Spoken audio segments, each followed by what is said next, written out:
তিনি বলছেন এখানে সেনার বৈঠক হচ্ছে, মমতা আমার দিনটাই খারাপ করলেন। পচা মাল, আজে বাজে কথা বলে। আমি যখন মালদায় তৃণমূলের অবজারভার ছিলাম, আমার গাড়ির দরজা কে খুলবে কম্পিটিশন হতো। 19 জন মৎস্যজীবীকে আটক করেছে বিএসএফ। বিএসএফ এ যা নর্মস আছে সেই অনুযায়ী আটক করেছে, আইন আছে, নির্দিষ্ট আইনে ব্যবস্থা হবে। কিন্তু মৎস্যজীবী হিসেবে মাছ ধরতে ধরতে চলে এসেছিল, সেটা তো অন্য কারণ। মানে সেটা নিশ্চয়ই আমাদেরও দেশের মৎস্যজীবীদের বাংলাদেশ আটক করে, কিন্তু মৎস্যজীবী সেজে পশ্চিমবঙ্গে বা ভারতে থাকার জন্য, খাওয়ার জন্য, ভোট দেওয়ার জন্য যারা আসেন, তাদের ক্ষেত্রে ব্যবস্থা তো ভারত সরকার নেবে। পশ্চিমবঙ্গ সরকার এক্ষেত্রে অসহযোগিতা করে। তারা বাঙালির সঙ্গে বাংলাদেশ থেকে আসা অবৈধ অনুপ্রবেশকারী মুসলমান এবং রোহিঙ্গাদের মিক্সড করে দেয়। এটাই এই রাজ্যের সমস্যা, এটা অন্য রাজ্যে সমস্যা নেই। অন্য রাজ্যগুলো থেকে প্রায় 4 লক্ষ বাংলাদেশি অবৈধ অনুপ্রবেশকারীকে পুশব্যাক করেছে ইতিমধ্যে বিএসএফ, এবং বাংলাদেশ সরকার তাদের নিতেও বাধ্য হয়েছে। কালকে মিমির পরে আজকে অঙ্কুশ হাজরা ব্যাটিং অ্যাপ দুর্নীতি মামলায় তাদের দিল্লিতে ডেকে পাঠানো। নিশ্চিতভাবে তথ্য আছে, তাই ডেকেছেন। তারা কোঅপারেট করবেন। তারা যদি মনে করেন যে এটা অন্যায় হচ্ছে, আইনি লড়াই করবেন। কিন্তু এনফোর্সমেন্ট ডাইরেক্টরেট একটি আন্তর্জাতিক খ্যাতিসম্পন্ন অর্গানাইজেশন। পিএমএল এর ক্ষেত্রে তাদেরকে শুধু ভারতবর্ষের পার্লামেন্ট নয়, সুপ্রিম কোর্টও তাদেরকে যথেষ্টভাবে ক্ষমতা দিয়েছেন। তারা কোনো ক্ষেত্রেই প্রাথমিক তদন্ত না করে কারোর বিরুদ্ধে ব্যবস্থা নেন না। প্রাথমিক তদন্তে সত্যাসত্য এলেই ব্যবস্থা নেয়। পশ্চিমবঙ্গে মমতা ব্যানার্জি একটা ফোন করে দিলে বা ভাইপোর পিএ একটা ফোন করে দিলে সিআইডি তো গ্রেপ্তার করে নিয়ে আসে, ডাকেই না। অতএব এনফোর্সমেন্ট ডাইরেক্টরেট বা সেন্ট্রাল এজেন্সিগুলো তো একাধিকবার ডাকার পরে তথ্য প্রমাণ বা তদন্তে অসহযোগিতা করলেই ব্যবস্থা নেয়। দুটোর মধ্যে কাজের তফাৎ আছে, ধরনেরও তফাৎ আছে।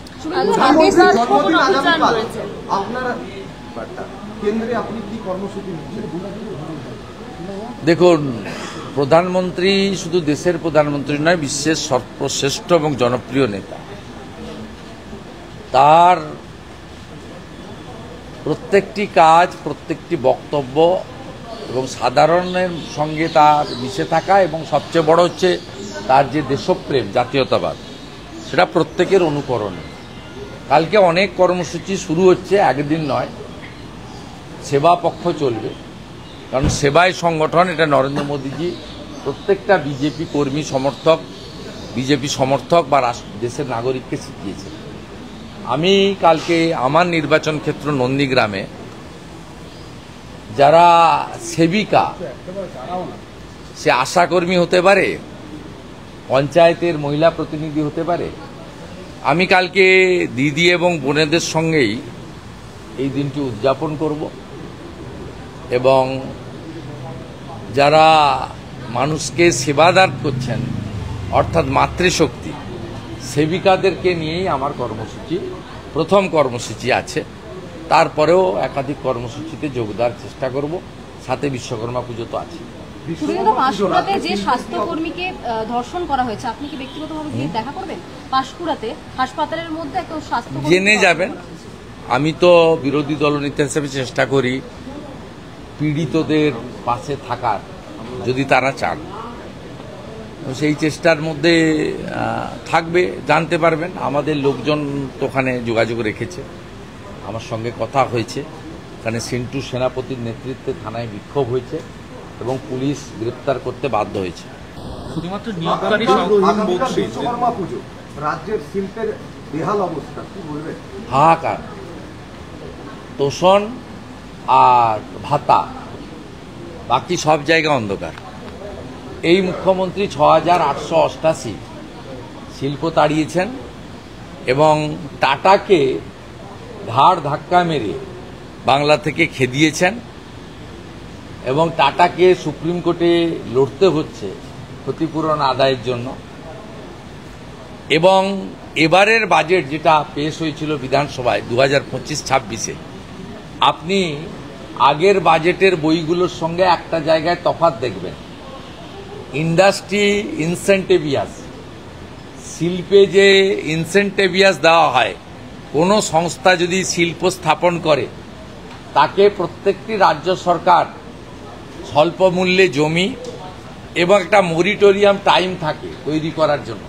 সেই পিরিয়ডে ইলেকট্রিসিটি বিল থেকে, জল থেকে, হোল্ডিং ট্যাক্স থেকে নানা রকমের ছাড় থাকে। তারপরেও একটা সরকারি বাজেটে যেহেতু একটা শিল্প এলে জিএসটি থেকে শুরু করে এমপ্লয়মেন্ট, সরকারের রাজস্ব বৃদ্ধি হয়, কর্মসংস্থান হয়, ওই এলাকাতে অনেকগুলো অ্যান্সেলিয়ারি অনুসারী শিল্প গড়ে ওঠে এবং সাথে সাথে একটা সফল শিল্প তারা বছরে তাদের প্রফিটের 2 থেকে 4% সোশ্যাল সিএসআরে খরচ করেন, যেটা দিয়ে অনেক ডেভেলপমেন্টের কাজ করা যায়। সেই জন্য ইনসেন্টিভিয়াস দেওয়া হয়। পশ্চিমবঙ্গ সরকার 2025-26-এর অর্থ বাজেটে শিল্প ইন্ডাস্ট্রিয়াল ইনসেন্টিভিয়াসের বরাদ্দ প্রথমবার তুলে দিয়েছে। এটাই এই রাজ্যের শিল্পের প্রকৃত অবস্থার একটা বড় উদাহরণ। কারণ পশ্চিমবঙ্গ সরকারের ঘোষিত অবস্থান ছাপানো বইতে, বাজেটের বক্তৃতায় নো ইনসেন্টিভিয়াস ফর ইন্ডাস্ট্রি। তিনি বলছেন এখানে সেনার বৈঠক হচ্ছে, মমতা আমার দিনটাই খারাপ করলেন।